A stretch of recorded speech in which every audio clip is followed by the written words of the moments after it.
it's a mess. You've seen what's going on with the Terra ecosystem as well. I mean, Yeah. they're actively selling Bitcoin. I hear, Jump in that whole equation is selling Ethereum. It's just liquidation of everything.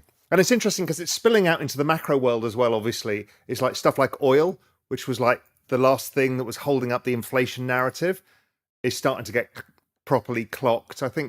Everybody, I think, in every position is about to lose money. Bitcoin remains within the multi-day range of $30,000 without showing signs of a meaningful upward or downward trajectory. Regardless, market sentiments are down as investors seem to be expecting a repeat of the March 2020 pandemic crash.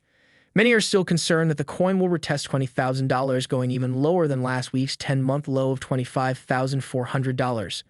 A recent Twitter poll put out by anonymous independent analyst Plan B shows that 54% of participants believe the coin will drop further than last week's low. On the other hand, around 46% of the over 97,000 pool takers believe last week's low was the bottom. As the market continues to wait for the world's largest cryptocurrency to decide its next trajectory, Real Vision CEO and macro guru Raoul Pal shares his fears about how a global recession could affect the cryptocurrency market. Pal says the market is a big mess and warns investors to brace up for what is to come. Please watch the video, let us know what you think about the current market situation in the comments section, and give this video a thumbs up. Everything helps with the YouTube algorithm. Thanks and enjoy. It's a total fucking shit show out there. It's everything, right? We're starting the big liquidation phase in pretty much everything. I'm looking at stuff like Galaxy's down 25%. I mean, Novo can't be very happy about that. He probably has to send the keys back on his yacht or something. But it's a mess. You've seen what's going on with the Terra ecosystem as well. I mean, they're actively selling Bitcoin. I hear, Jump in that whole equation is selling Ethereum. It's just liquidation of everything. And it's interesting because it's spilling out into the macro world as well, obviously. It's like stuff like oil, which was like the last thing that was holding up the inflation narrative, is starting to get properly clocked. Everybody, I think, in every position is about to lose money. So inflation, we've had this really complicated macro situation where we had supply chain shocks, which was people can get factories and ships sorted out because people were still in lockdown with COVID. There was a massive backlog of orders, and this filtered through, and that raised prices because everyone, if there's a shortage of goods, if you pay more, you get the goods, right? So that puts prices up. Then we start to see issues in the commodity sector that have underinvested. So everybody comes online again. Everybody wants oil, gas, everything else. So commodity prices start exploding. Then we add on a Russia-Ukraine war and the penalties on Russia, and that takes a bunch of commodities out of the market. So now we're in this perfect storm of prices rising. But people are also scrambling, like all of us, probably you guys as well, to try and hire people. So we're all bidding up wages. But wages, outside of some jobs, aren't rising as much as prices.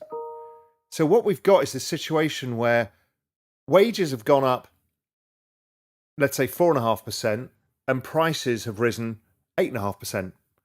So everyone's taken a 4.5% or 4% haircut in their net worth. Now that hit crypto. It started as soon as inflation happened, because if you think of crypto as a groundswell movement, basically the dollar cost averaging by average people who are in the space had started drying up, and we saw all the on-chain activity basically flatten out. And we've been in this sideways sloppy range because we've seen no network growth across the entire ecosystem. Within crypto, we'll talk about that later. But so that slowed down there. But we still had that kind of after effects of stimulus, people coming online. So economies were growing, but it now looks like all the forward-looking indicators are starting to roll over and starting to show recession because you've basically given everybody a income haircut. So discretionary spending is going down the toilet. We're seeing it in things like restaurant spend. We've seen consumer credit going up. So people are desperately trying to borrow money to maintain their expenditure plans. We've seen mortgages go up by the most in history as a percentage. They've absolutely exploded higher. We've seen 2-year interest rates with the largest 1-year rate of change in all recorded history.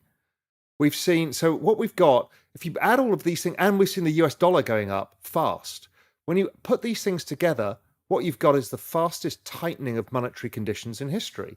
And we've seen it. The big tech companies are all starting to lay off staff. They're all like, holy shit. Even Amazon said we're overstaffed.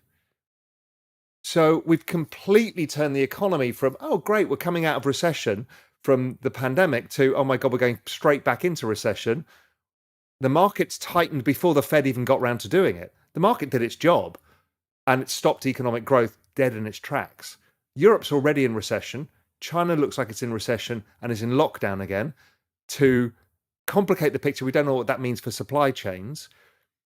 So we might have these, I think inflation falls, and I think the Fed pivot soon. It's like 2018.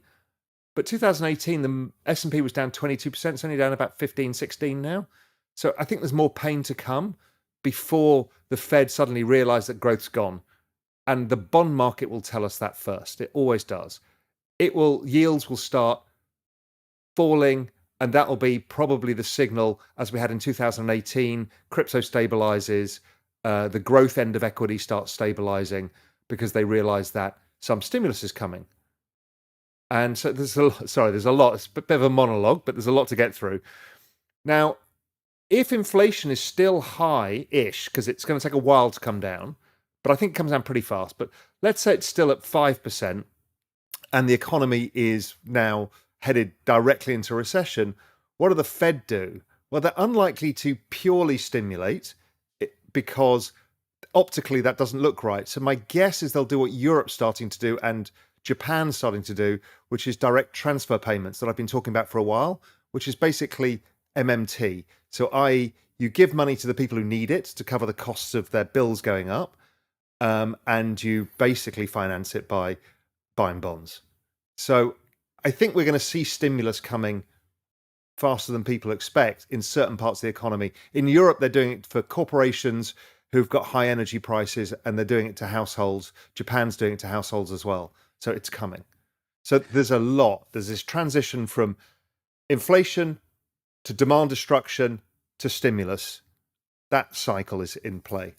Raoul Pal is a former Goldman Sachs executive with decades of experience as an economist. We would all do well to bear his warning in mind so we are prepared for what comes next. Please let us know your thoughts on the interview, especially in relation to the current market situation.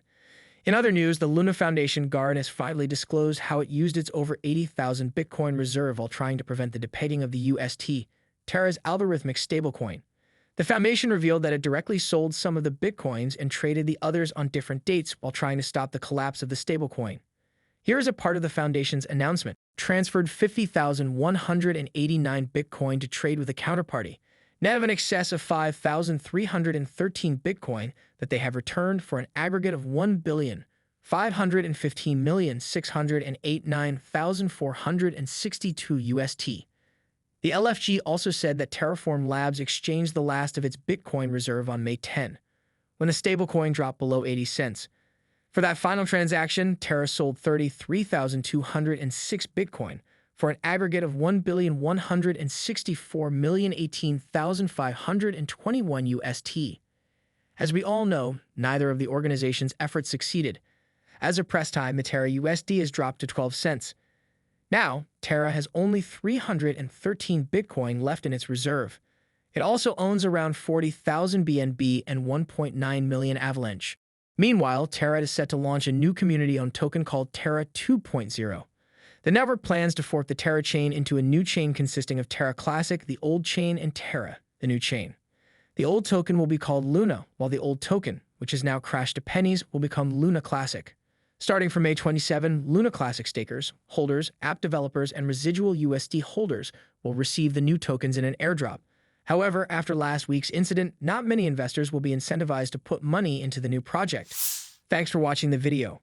Don't forget to drop your comments and observations below and hit the like button.